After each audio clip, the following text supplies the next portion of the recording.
Hello and welcome back to Factorio. My name is Nasty. So if you've seen the patch notes for 2.1.9, you know that there is a change to the way that inserters interact with lava. So we're going to test that out today. So the question that of course comes up when you read about this was, okay, what has effectively changed?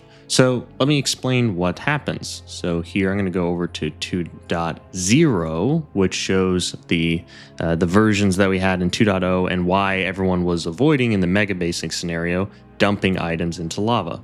So you can see here what happens if I will go tick by tick here. You'll see that one item, one stone is being unloaded per tick as I continue to advance this here. And you're going to notice that one item at a time is dropping out of it. It'll then reach back, grab the item. So for 16 items, dropping it, it takes 16 ticks to drop each individual item from the inserter's hands. So in 2.1.9, that changes so that it is now instantaneous. Why does that matter? Look at how many legendary inserters we need here. We need a total of 9 legendary stack inserters here to unload this behemoth that's producing 368 stone per second. That's quite the number. Now let's go and look at this over in 2.1. So the difference is, and I'll show it with some of these actual examples, the difference is now this is that exact same setup, but now you're seeing it instantaneously dropping them. So if we watch this, what actually happens with this inserter here, we're going to go down. Okay, it went too fast. So picks it up. 1, 2, 3, the 4th tick, it's the moment it gets there, it's instantly dropped and then comes back and can grab more stone again. That is a huge mechanical difference.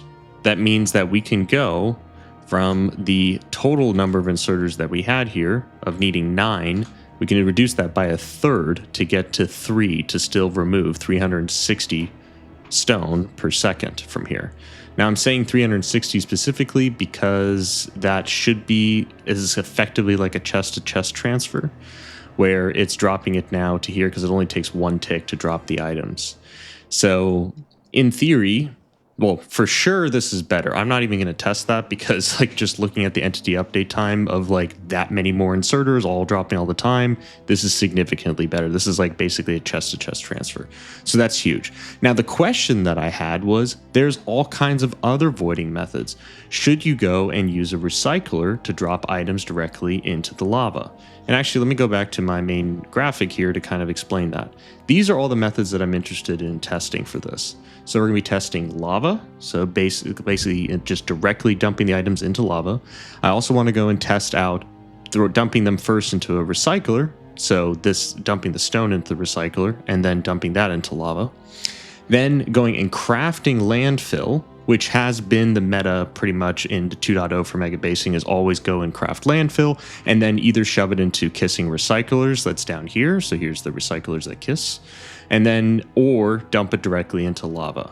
In 2.0, the meta was more like, okay, void it with recyclers instead, because this inserter here dumping is going to take, the 16 ticks or so that it's going to take to drop that, as we saw, so that's bad. Now that can instantly drop all of the landfill directly into the lava. And the reason we say landfill is going to be better in general, especially in the 2.0 era, was that this has a 50x crafting recipe, so it compresses it by 50, so it's like 50 times better, especially if you're putting it into recycler, right? So something to kind of think about is every single time the recycler goes and removes an item, it's only going to remove that one individual item. So for anytime you put the stone directly into the recycler, well, that's going to remove every single craft, even if it happens 10, 20, 30 items within the same tick, at least as of 2.1.9. What that means is it's just going to do a for loop and it's just going to go and try to go and remove all of them. So it scales linearly through with throughput. So more specifically to think about it, even though we can void probably 50 or so stone in a single tick with this recycler, the main thing that you're going to have is that within that tick, all 50 of them are going to be removed one at a time because it basically goes and does the craft 50 times. Those numbers aren't exactly right in terms of how fast it actually could void, but for the point of example, I think that works. So out of all these different examples that we have here, the idea is to try to run a benchmark for each of these different configurations. And I'm also curious about here specifically voiding it by putting into recycler and then dumping it instantly into the lava. Because down here, if we go and we play that, that's another way that you can void this stuff, is that the moment that you just point it at the lava here, it will instantly delete all those items from the actual recycler. So this also is a method to remove items.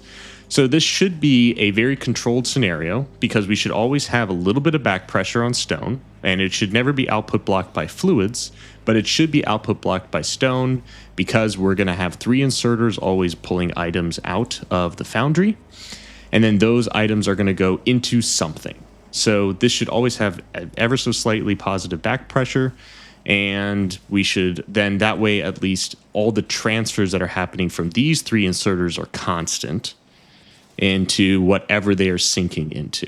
So that way we can kind of control this experiment as close as we possibly can. Let me go show you one of the example save files so you can get an idea of what a save file is going to look like, and then we'll go into benchmarks.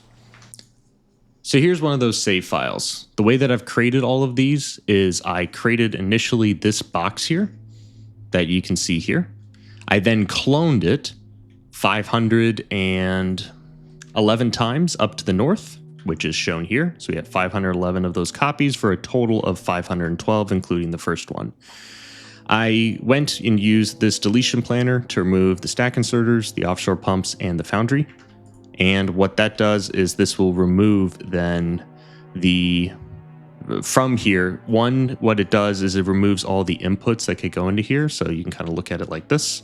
This is all gets removed, and this is what this looks like. I then let the belt completely fill up, and then I undo that operation so that every single entity in this is all in the same exact state. I did this for all the different save files, so that way everything is starting from 0. Then the moment that the benchmark actually loads this up, what's going to happen is everything starts off at once. So then what happens is all the inserters should be in the exact same position when they're swinging back and forth and dropping items out. So everything should be synchronized.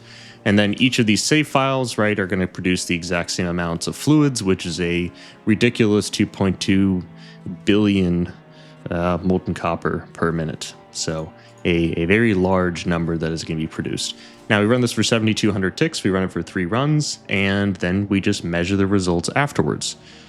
So let's get into the results. All right, so you're gonna be able to find these exact same results on my website, which is 8bucknasty.github.io. And you can go over to the benchmarks and you can go and see this lovely stone voiding benchmark that we have. So you can always refer back to this. And if you prefer reading it, feel free to read it. That'll always be in the link in the video description below whenever we do more in-depth benchmarks like this. And you can just go and read it in your own free time.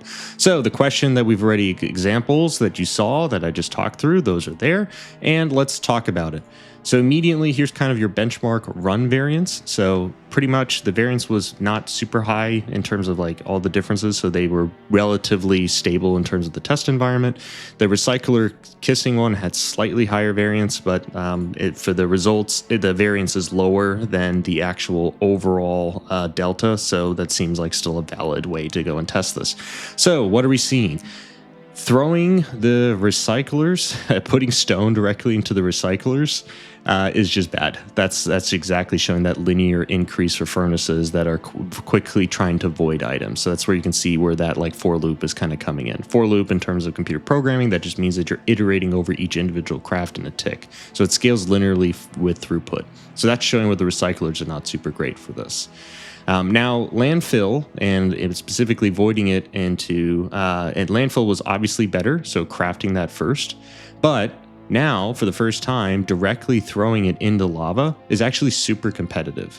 So this is the first time that we're actually seeing that this is actually a very competitive strategy for doing this. Now, if we go down and we look at this now here for the first time, thanks to in 2.1.8, the Factorio developers were super awesome, and they added the ability for us to read the actual entity metrics. So we can actually know what the difference between the furnaces, inserters, and assembly machines are. Now, this is kind of their prototype, right? Or their true like entity type. So a furnace is actually what a recycler is. Recycler is just a reskinned furnace with some extra properties on it, because space age is inherently a mod. So for that, what we're going to see is anytime you see furnace, that actually means a recycler. So you can see here very clearly that when we're heavily just throwing stone into the recyclers, the entity update time for the furnaces here, or the recyclers, is extremely high. And then the moment that we first craft it into landfill, we see that the assembly machine crafting time or entity update time goes slightly up. But then the furnace time, which was taking up the majority of the entire update time for us, is down to basically nothing. So that's a huge improvement in terms of those. So yeah, so obviously landfill is going to be better crafting that first. And then now the question that comes into it is, okay, lava just by itself seems actually like a pretty decent strategy. So just if you just want to have something quick and dirty that just works immediately, this is like a really good optimization. Just get recyclers completely out of the mix, just dump it directly into lava. Now, if you care about the sub 8%, like slight more optimizations, let's talk about landfill specifically. So landfill crafting, you can see kind of the runtime variance that's there. There's enough for us to draw a conclusion, because you can see like that the lows are consistently dropping, and then your average times are kind of in a good spot. Variance is close enough. This is kind of a coin flip. You could see it one way or another, and potentially if I had a slightly more stable PC, or just like could have a better test environment, or I need to scale this drastically up, and we might see a slight difference. But if you think about how much you got to scale this up, 2 billion copper fluid, that's a lot in general for any save file. So there's kind of like an argument to be made of, is it really worth it or not? Anyway, so this is a micro optimization, but it's just an interesting thing just to kind of explore because it's new in 2.1, right? So if we're looking at this very specifically, we have the landfill for that is getting dumped into lava slightly was better than the recyclers that are kissing and the recyclers into lava.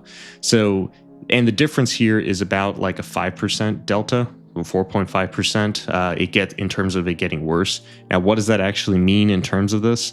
That means that, putting it recyclers kissing, that's going to be 2% worse than the landfill into lava.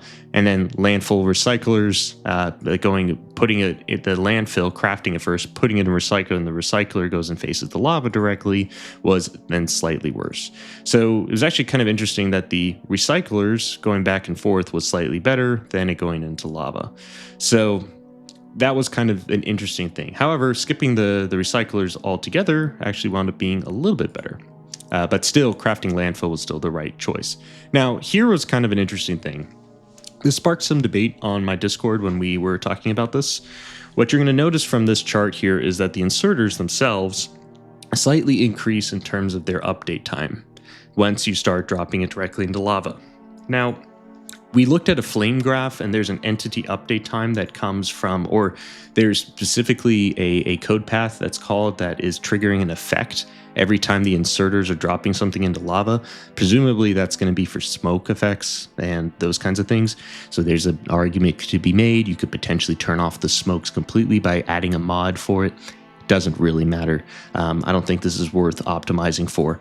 But the point being, whenever the inserters drop something into the lava, there's a smoke effect that gets triggered, or at least an effect. The assumption is it's the smoke effect that happens, and that's happening every single time it drops something into there. So it seems like that slight overhead of having to call that path is what makes the inserter update time go slightly higher of dropping that in. But then you can see that the furnace time here that jumps in whenever we introduce the recyclers, and when they make them kiss or when it drops in the lava, the recycler time is effectively the same in both of these scenarios. There's going to be, when you dump it into lava, there's some extra other update time. Presumably that's again more of where we're seeing this stacking, where you see the higher other update times when you're dropping things into lava. That's probably from those smoke effects getting triggered.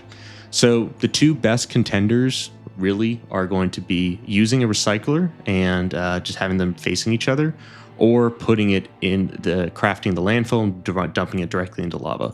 Both are really viable strategies, and those are going to be the best ones for us in terms of the performance. So there's your answer. If you're curious about which of these different variations you should be going with. The high level conclusion is always craft landfill. That's going to be good in the early game and also in mega basing. And then finally, what do you do with the stuff that's in the landfill? Either just point them at each other with recyclers facing each other, but if you don't have the space, you want to get a couple extra beacons around here, then you can just go and dump it directly into the lava, and that's going to be almost just as good. And that's crazy to say because in 2.0, we never even considered this as an option because of how bad the performance was of dropping stuff into lava. So, happy voiding. See you in the next video.